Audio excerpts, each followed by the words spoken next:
Chapter 7 Deborahનો ન્યાય. Hello students. Hello, teacher. How are you all? Fine? Yes, we are fine. I am also fine. So children, do you laugh when you listen some comedy stories and jokes? Yes, teacher. Very nice. Then let's sing a fun song together about અમે તો સદાય હસનારા or we are always smiling. Yes, teacher.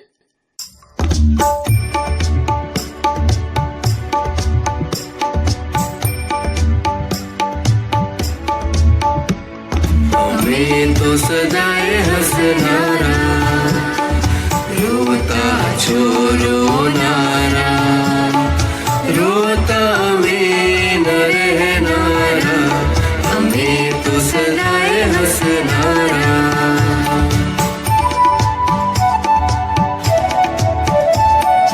મુખ અમારું સદા મલકતું ફૂલ મોગરા તણું ઝલકતું મુખ અમારું સદા મલકતું ફૂલ મોગરા તણું ઝલકતું દુઃખ તણા દવ ખેડી પાર ઉતરનારા અમે તો સદાય હસનારા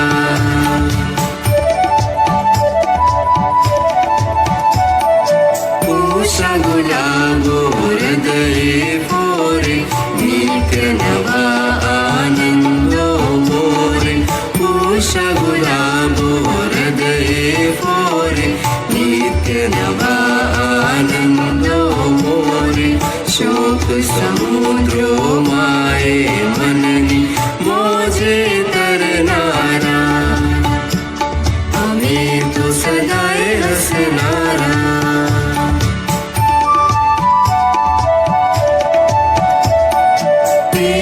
શૂળ છોડી દેવેરી તારી ખાછો લેતા ઘેરી તીક્ષ્ણ શૂળ છોડી દેવેરી તારી ખાછો લેતા ઘેરી વાલા હોય વરસતા તેમાં નાચી નાનારા અમે તો સદાય હસનારા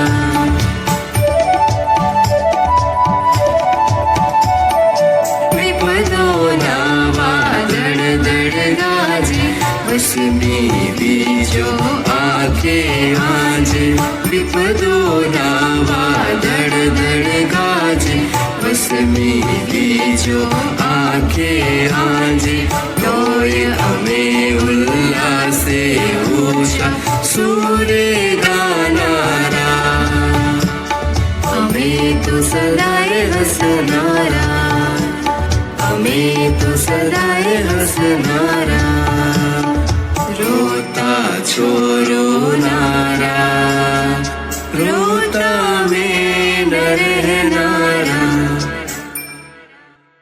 In this song, it is said to be happy always. The poet says that we are not weepers. Our faces are always happy and shining like the flowers of the mogra. We are about to cross the fire of suffering. Roses fill the heart and every day brings new joys. We swim through the joys of the mind, even through the sorrowful water, even though the scene is pierced by a sharp thorns and besieging and wounding. But we are the ones who dance even when the spears rain. The clouds of trouble rise and the fierce lightning strike, which covers the eyes. Yet we are happy to sing aloud. Do the children enjoy singing the song? Yes, teacher. Do you all understand what the poet wants to say? Yes, teacher. We understand very well. Very nice. Story બકરીની અરજી 1. Hello students. Hello, teacher. How are you all?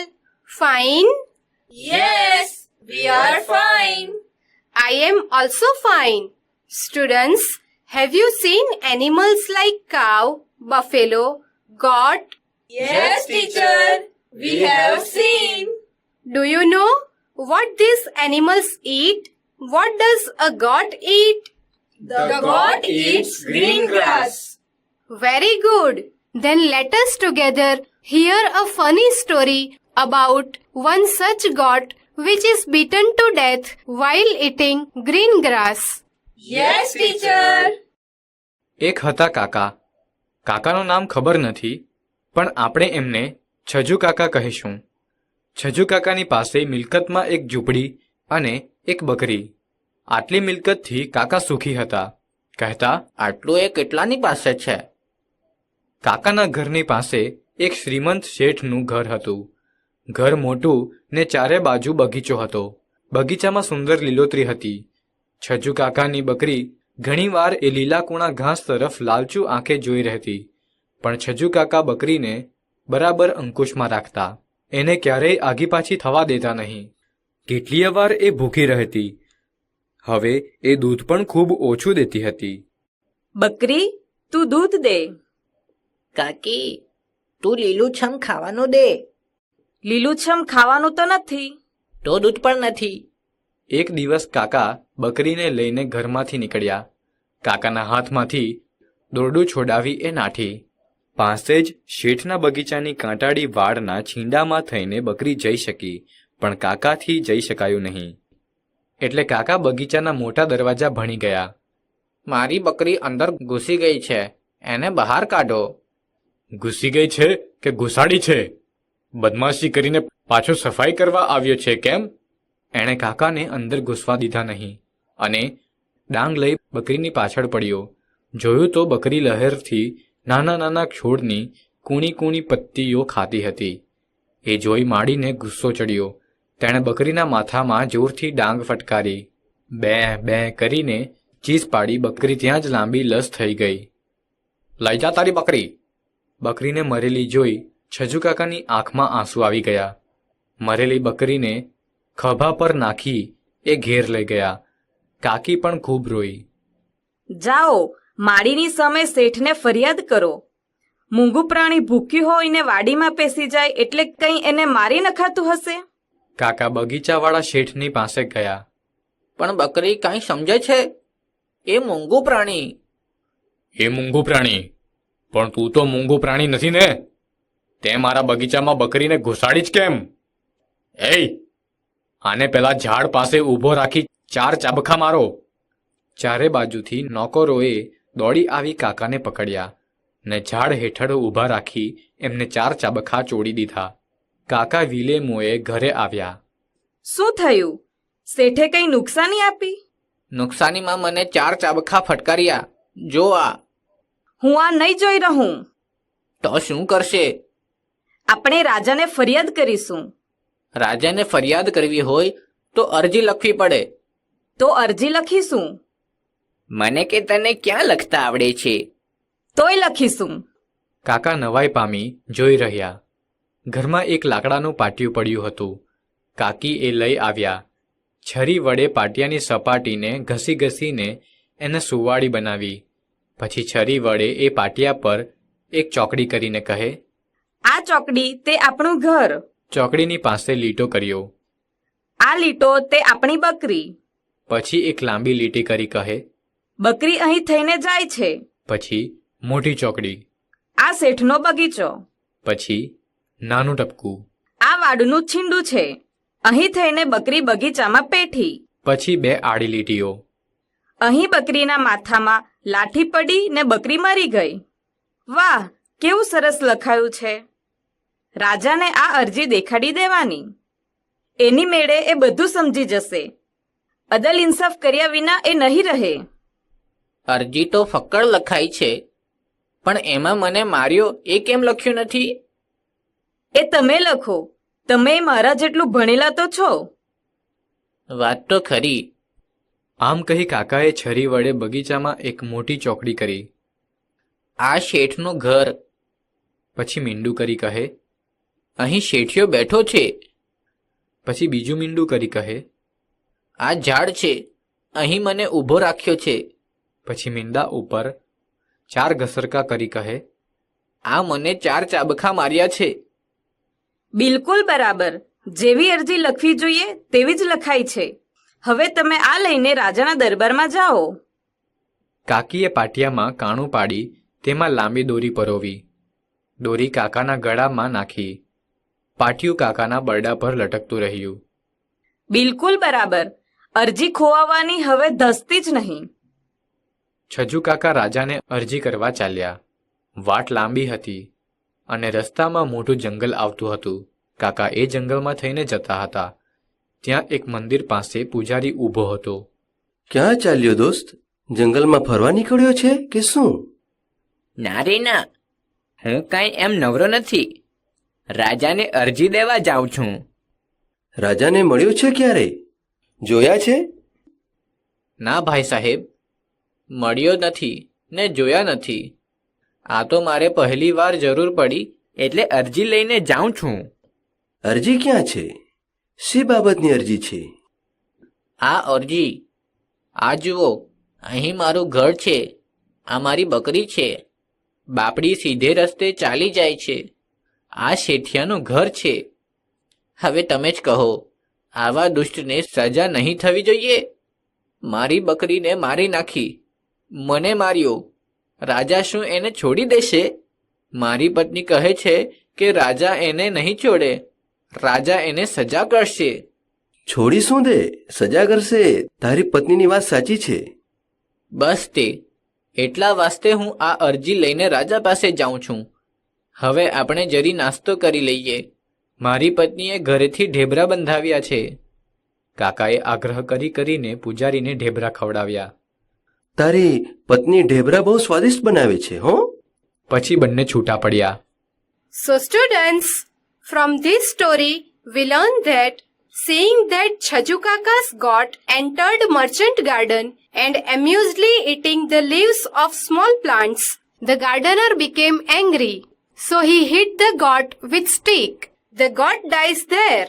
So the aunt asked Chhaju Kaka to complain about the gardener to merchant. And when merchant did not listen to the complaint, she suggested Chhaju Kaka to write an application to the king. Although she did not know how to write, she wrote an application against the merchant to king using various indications. That's why we should also complain to get justice if we are being treated unfairly. One should go to Gram Panchayat, police station and court to complain. Story Bakrini Arji 2. Hello students. Hello, teacher. How are you all? Fine? Yes, we are fine. I am also fine. Students, earlier we heard a nice and funny story. I am going to tell you the second part of it today. So are you ready to listen? Yes, teacher. We ready. Very nice. Then let's listen the funny story about GOT application 2 together. Yes, teacher. બીજે દિવસે કાકા રાજાના દરબારમાં આવી પહોંચ્યા. દરબારમાં રાજા સોનાના સિંહાસન પર બિરાજ્યો હતો. અત્યારે એ પૂરેપૂરા રાજવી પોશાકમાં ને દબદબામાં હતો. રાજાની બાજુમાં એના 12 પ્રધાનો બેઠા હતા. મહારાજ, આ મારી અરજી છે, એ વાંચી આપ મારો ન્યાય કરો. અરજી મારા પ્રધાનને આપો, એ મને વાંચી સંભળાવશે. કાકાએ અરજી છેલ્લા પ્રધાનના હાથમાં મૂકી. અરજી જોઈને પ્રધાનની તો આંખો જ ફાટી ગઈ. પાટિયું ચારે બાજુથી ફેરવીને એણે જોયું, પણ એમાં એને કંઈ લખેલું દેખાયું નહીં. એ જોઈ જ રહ્યો, પણ અરજીનું ધડ કે માથું કંઈ સમજાયું નહીં. ત્યારે એણે અરજી પોતાની જોડે બેઠેલા બીજા પ્રધાનને આપી. બીજો પ્રધાન પણ એમાં કંઈ સમજ્યું નહીં. એણે એ ત્રીજા પ્રધાનને આપી. ત્રીજાની પણ એ જ દશા. ત્રીજાએ ચોથા પ્રધાનને આપી. ચોથાએ પાંચમાને, પાંચમાએ છઠ્ઠાને. એમ અરજી 12 પ્રધાનોના હાથમાંથી પસાર થઈ. આ તે અરજી છે, આમાં કંઈ જ લખેલો નથી. આવા બેવકૂફને દરબારમાં કોણે આવવા દીધો? મહારાજ, મારી અરજી. લાવો જોઉં શું લખ્યું છે અરજીમાં. અરજી રાજાના હાથમાં આવી. આ તારું ઘર લાગે છે નહીં? જી બરાબર કહ્યું. અને આ તારી બકરી છે. જી બરાબર કહ્યું. બકરી બાપડી સીધે રસ્તે ચાલી જાય છે. જી બરાબર કહ્યું. આ શેઠિયો છે, આ શેઠિયાનું ઘર છે, આ શેઠિયાનો બગીચો છે. જી બરાબર. આ છીંડું છે, એમાંથી બકરી બગીચામાં બેઠી, પણ અહીં એ કેમ સૂતી છે? મહારાજ, શેઠિયાના માળીએ એને માથામાં લાઠી ફટકારી, એટલે બાપડી મરેલી પડી છે. અરર, શેઠિયાનો માળી આવો ક્રૂર છે, ત્યારે તો શેઠિયો પણ એવો જ હશે. જી બરાબર કહ્યું. અહીં આ ઝાડ નીચે કોણ ઊભું છે? કાકા, તમે તો નથી ને? હું જ છું મહારાજ. તમે બકરીની દાદ માંગવા ગયા એટલે આ દુષ્ટે તમને ચાપખા મરાવ્યા. 1, 2, 3, 4 ચાપખા ચોખ્ખા ગણી શકાય છે. જી બરાબર કહ્યું. તમારી ફરિયાદ બિલકુલ સાચી છે. આવા દુષ્ટને સજા થવી જ જોઈએ. કોટવાલ, બગીચાવાળા શેઠિયાને પકડીને કોટડીમાં પૂરી દો. એની મિલકતમાંથી 25 બકરીઓ અને 500 રૂપિયા છજુ કાકાને અપાવો. પૈસાના જોરે આવી રીતે કોઈ બીજાને હેરાન કરે એ નહીં ચલાવી લેવાય. આ 12 જણા છે દાઢીવાળા, પણ એમાં દિમાગવાળો એકેય નથી. આખા દરબારમાં દિમાગવાળો માત્ર એક જ માણસ છે, રાજા. રાજાને આ સાંભળી ખૂબ હસવું આવ્યું. એના પ્રધાનો પણ હસ્યા. રાજી થતા થતા કાકા ઘરે આવ્યા. રાજા બહુ ડાહ્યો, બહુ શાણો. મેં અરજી ધરી કે તરત વાંચીને એણે આપણો ન્યાય કર્યો, પણ એના પ્રધાનો સાવ અભણ. એકેય આપણી અરજી વાંચી શક્યો નહીં. કોઈને વાંચતા જ નથી આવડતું. આવા શાણા રાજાને તમે સલામ કરી હતી ને? હા હા વળી, નીચા નમીને હાથ જોડ્યા હતા. પછી રાજાએ કંઈ કહેલું? હા, એવું બોલેલા કે તારી પત્નીને કહેજે એ ઢેબરા બહુ સ્વાદિષ્ટ બનાવે છે. એના જેવા ઢેબરા અહીં રાજમહેલમાં પણ બનતા નથી. So students, this story teaches that even though the uncles and aunts were illiterate, they applied. The king judged the uncle's complaint rightly, as he himself knew the details, even though he drew only symbolic marks in the uncle's application, because the king kept a distance from the public by disguising himself. This shows the orderliness of the state. King who dressed up as pujari means priest, ate dhebra means pancake, and judged the uncle's problem. The God's application 1 and 2 story teaches and give information about the arrangement to handle the kingdom, courage for rights, etc. Amazing fact, Gulabi Tadav. Hello students. Hello, teacher. How are you all? Fine? Yes, we are fine. I am also fine. Childrens, have you seen any lake around you? What kind of plants are there in the lake? Yes, teacher. We have seen. The lake has plants like lotus, water cress. Very nice. So let's listen and information about the pink lake together. Yes, teacher. દુનિયામાં એવા ઘણા અજાયબ સ્થળો છે જેના વિશે સાંભળતા વિશ્વાસ ન બેસે. અમેરિકાના સેનેગલમાં આવું જ એક અદ્ભુત તળાવ છે જેનું નામ રેતબા છે. ખૂબ જ સુંદર દેખાતું આ તળાવ પાણીના રંગને કારણે પ્રસિદ્ધ છે. તેના પાણીમાં 40% મીઠું રહેલું છે. મીઠું પકવવું તે ત્યાંના રહેવાસી માટે કમાણીનું મુખ્ય સાધન છે. રેતબા તળાવના પાણીનો રંગ એકદમ ગુલાબી છે. આ રંગ સૂર્યના પ્રકાશ સાથે ઘાટો અને આછો એમ બદલાતો રહે છે. આ ગુલાબી તળાવના રમણીય દ્રશ્યને માણવા દૂર દૂરથી પ્રવાસીઓ આવે છે. આ તળાવના પાણીનો રંગ ગુલાબી કેમ છે એ વિચાર્યું તમે? ચોક્કસ પ્રકારની શેવાળને કારણે. ઓસ્ટ્રેલિયામાં પણ હિલિયર નામનું આ જ પ્રકારનું ગુલાબી તળાવ આવેલું છે. So students, many natural wonders like Pink Lake are found all over the world. Sometimes the water is so clear that the bottom of the water is clearly visible. Somewhere the color of water is ocean blue. This uniqueness attracts travelers.